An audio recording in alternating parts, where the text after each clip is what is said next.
This is entitled Paradox on the Playa, Uncovering the Contradictions Embedded in Burning Man. In this project, Shelby Rothman examines the contradictions embedded in the stated goals and organizational structure of Burning Man. Burning Man is something that is portrayed as positive in an alternative community, but in reality has its own hegemony and hierarchical bureaucracy. Through a discourse analysis and participant observation, Rothman shows that the ideologies of the culture are partially liberatory, while most of the other aspects of Burning Man are hegemonic. The social contradictions of Burning Man are pointed out through employing theories of ideology, hegemony, place and space, heteronormativity, and subculture theory. I present Shelby Rothman.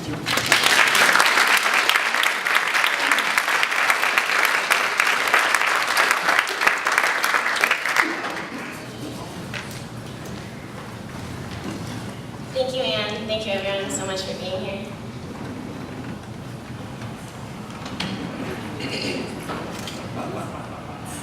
Over the past 3 decades, Burning Man has grown from 20 people gathered on a beach in San Francisco to build and burn an effigy in honor of the summer solstice, to over 56,000 people gathered in the desert of Nevada for a week-long festival dedicated to art, expression, freedom, and fire.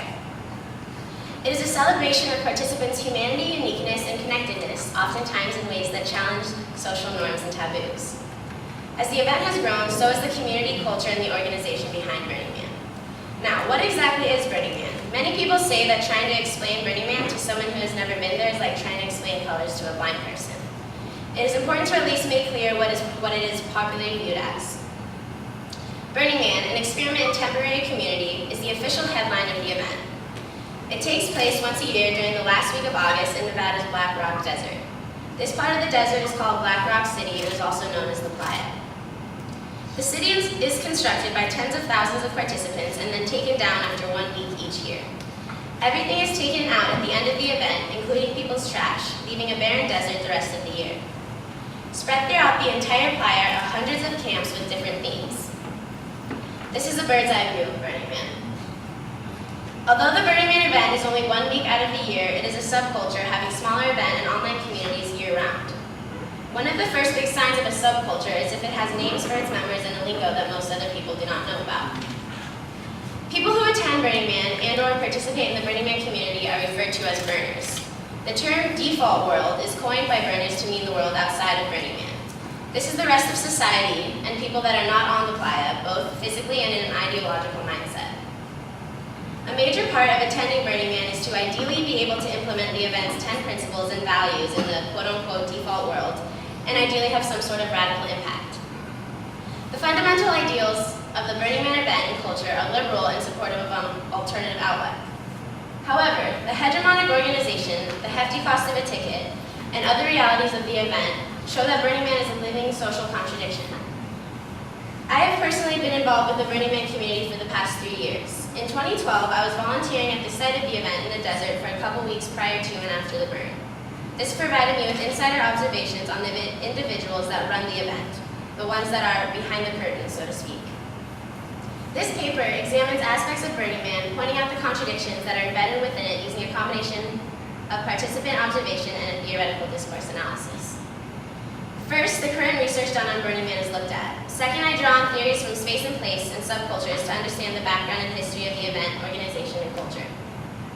Lastly is an analysis of contradictory aspects of the Burning Man event and organization that are both hegemonic and liberal, such as the principles of the event itself, the ticketing system, the bureaucratic organization, and cultural politics such as race and gender. In this presentation, I focus on the principles of gifting, decommodification, and radical inclusion through looking at the system of purchasing a ticket to Burning Man. The ideologies of the culture and community of Burning Man are aspects that partially counter hegemony. Hegemony is defined as the process by which dominant culture maintains its dominant position, and the combination of force from repressive state apparatuses and consent from other subordinate classes to the hand of the ruling class. The Burning Man organization, which is referred to as the Borg, is hegemonic because it is in itself a ruling power that maintains control. They conserve their control by maintaining certain restrictions as to what one needs in order to purchase a ticket. One of the ways that the ruling class gets their power is through ideology, misleading people into believing that this is the way things are so that there is no point in trying to create social change. Another way of thinking about ideology is as cultural common sense. The board does the latter as well by creating a sense of what is quote-unquote normal at Burning Man. The public image of Burning Man is what is seen as countering hegemony, meaning that it is the ideology of Burning Man that is supportive of an alternative outlook. This public image of Burning Man is how the board wants Burning Man to be viewed by others. It is the ideas that participants buy into when they purchase a ticket. The official Burning Man website, controlled by the board, is where the majority of this discourse is produced through the 10 principles. The 10 principles of Burning Man are commandments to people for their behavior on the Playa or at any burner event. Some are more important than others in regards to encouraging a sense of freedom in anti-quote-unquote default society. The second principle of Burning Man is gifting, defined by the official website as, quote, devoted to acts of gift giving. The value of a gift is unconditional. Gifting does not contemplate a return or an exchange for something of equal value, end quote. One of the easiest ways to participate in the community is to share a gift or two with someone you meet on the Playa. It is a centerpiece of the culture that each participant gives gifts to one another or to the collective with no expectation of a return. These gifts can be found in the form of materials, labor, intellectual contributions, or emotional and moral support. The connotation that comes along with the gifting economy is that money is not important. However, in order to bring or make those gifts, something was purchased, or the pieces to make the gifts were purchased. Gifting and saying yes is all part of what gives burners an open-minded attitude. Gifting promotes a belief that everyone possesses a unique and special gift that they can share. This ideally makes everyone able to focus on the value of what they can provide to others, rather than what they can get from participating. Taking away the commodification of objects ideally leaves room to put more value on the self, on expression, and on the community. However, it requires a large amount of money to get to the Playa and be a participant in Burning Man's gifting economy. This leads to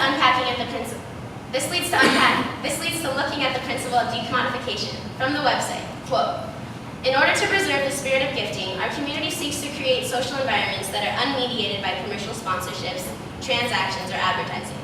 We stand ready to protect our culture from such exploitation. We resist the substitution of consumption for a participatory experience. End quote. Although commercialization doesn't normally happen on Playa, much exists in order to get there. For instance, people commonly stop in the Walmart outside of Fernley, Nevada to purchase their goods for the week. Decommodifying is intended to rid the outside influence of capitalistic control.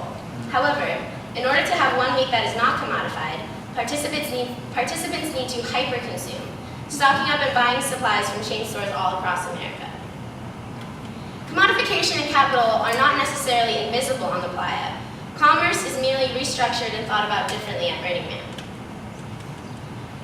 Radical inclusion is the first principle and in some ways the most problematic. It is discussed in the official Burning Man website as, quote, anyone may be a part of Burning Man. We welcome and respect the stranger. No prerequisites exist for participation in our community, end quote. Ideally, radical inclusion means that Burning Man wants people to join together and make an impact no matter who they are. Yet, as this paper points out, not everyone can be included in reality. Many prerequisites do in fact exist, such as a ticket. One must have a ticket to get into the Burning Man event. In 2012, the average cost of a Burning Man ticket was $380. This obviously can automatically exclude people who are not middle class or above, not to mention at least a week of time that would need to be taken off of work for the participants. Burning Man did start out ticketless, but as the movement grew and more people found out about it, they started to charge an entry fee. Along with the price of the ticket, there are travel expenses, camping supplies, food, and anything else that one would need to survive in the desert for a week. On average, about $1,000 a person is spent to get the whole Burning Man experience. And the fact that one must have access to a computer leaves out other social classes as well. Up until 2011, the way to get a ticket was to log onto the website, and it was on a first-come, first-served basis. In January 2011, when the tickets went on sale, servers crashed on computers all over the world, and people were having to wait in line for up to 18 hours. This was the monumental first year that Burning Man sold out, gaining more popularity and becoming increasingly more a part of the mainstream. The Federal Bureau of Land Management, or the BLM, dictates how many tickets are issued to Burning Man each year because of environmental degradation concerns. The BLM increased the allowed occupancy to 60,000 for 2012, and the board attempted to remain true to their values of radical inclusion. They developed a strategy for how to handle the new bombardment of demand for a ticket. Their solution was a lottery system, a quote-unquote random selection and distribution of tickets. The lottery system caused a great deal of upset within the burner community.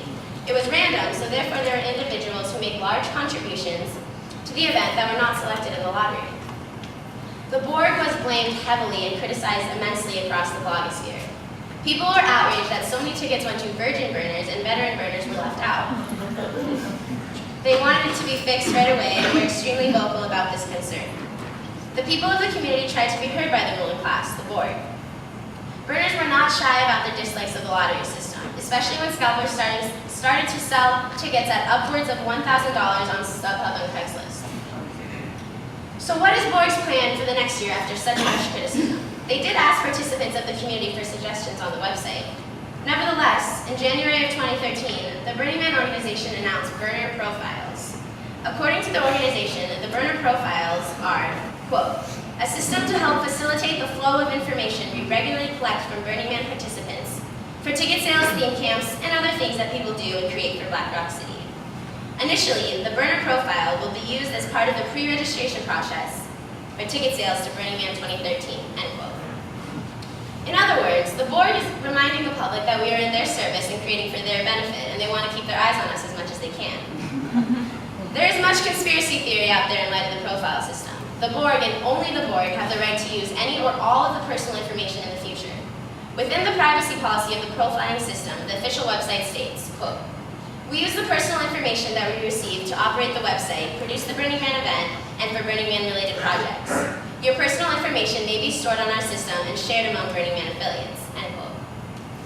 The definition of who is an affiliate or what is a quote-unquote related project of Burning Man is unclear and unlimited.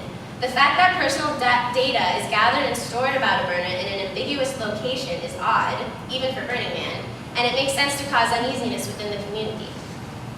A valid concern is that keeping a data set like this will create an opportunity for law enforcement or government subpoena. Citing similar sites like Facebook or Google, it is very possible and possibly inevitable. Here's the bottom line. There is so much bureaucratic malarkey to go through in order to just get the piece of paper allowing you to get into the event, which seems so insignificant compared to the experience.